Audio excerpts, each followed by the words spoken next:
And then I think, well, I have been dealing with these, well, borderline religious issues. Well, certainly not just borderline. There's lots of religious people who seem to think that I'm dealing with religious issues. And, well, and that's really what I wanted to talk to you about tonight. So this book I mentioned earlier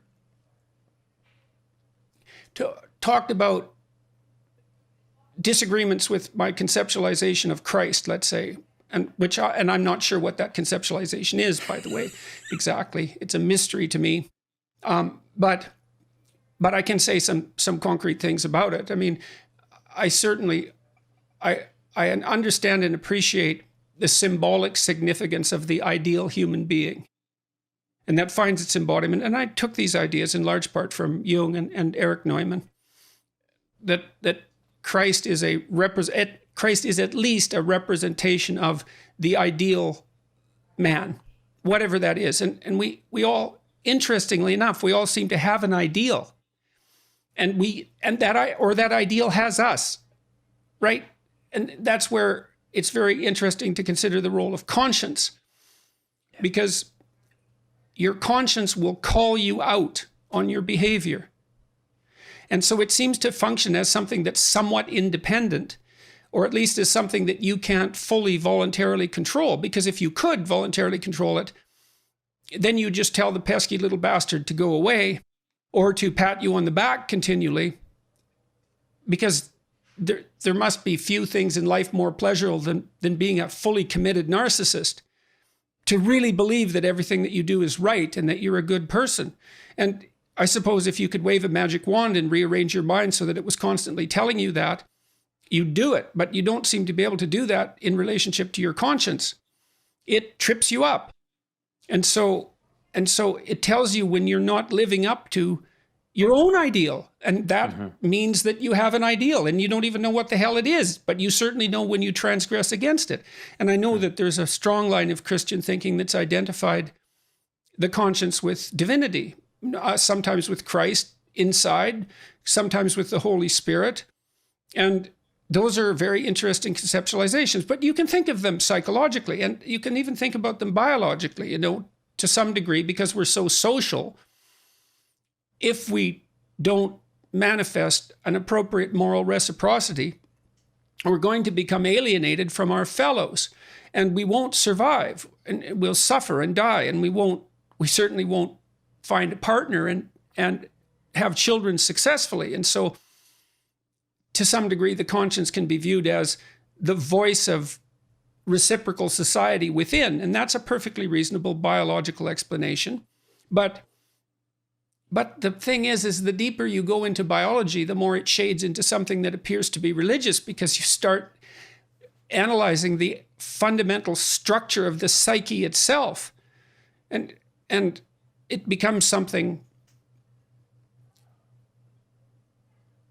Well, it becomes something with a power that transcends your ability to resist it. So you can think about Christ from a psychological perspective, and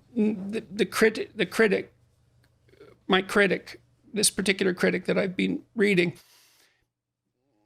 said, well, that doesn't differentiate Christ much from a whole sequence of dying and resurrecting mythological gods. And of course, people have made that claim in comparative religion. Joseph Campbell did that, and Jung to a lesser degree, I would say, but Campbell did that.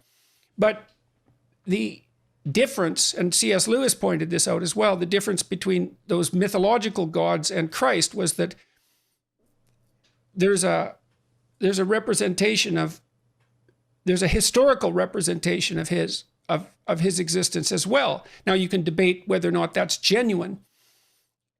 You can debate about whether or not he actually lived and whether there's credible objective evidence for that, but it doesn't matter in some sense, because it does, but there's a sense in which it doesn't matter, because there's still a historical story. And so what you have in the figure of Christ is an actual person who actually lived, plus a myth. And in some sense, Christ is the union of those two things. The problem is I probably believe that, but I don't know. I'm amazed at my own belief, and I don't understand it. Because I've seen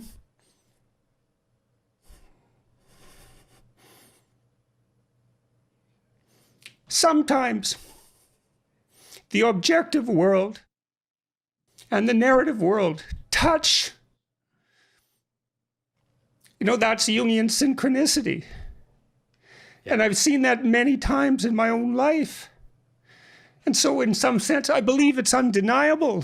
We have a narrative sense of the world.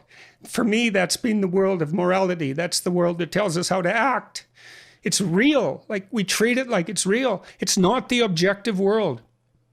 But the narrative and the objective world touch.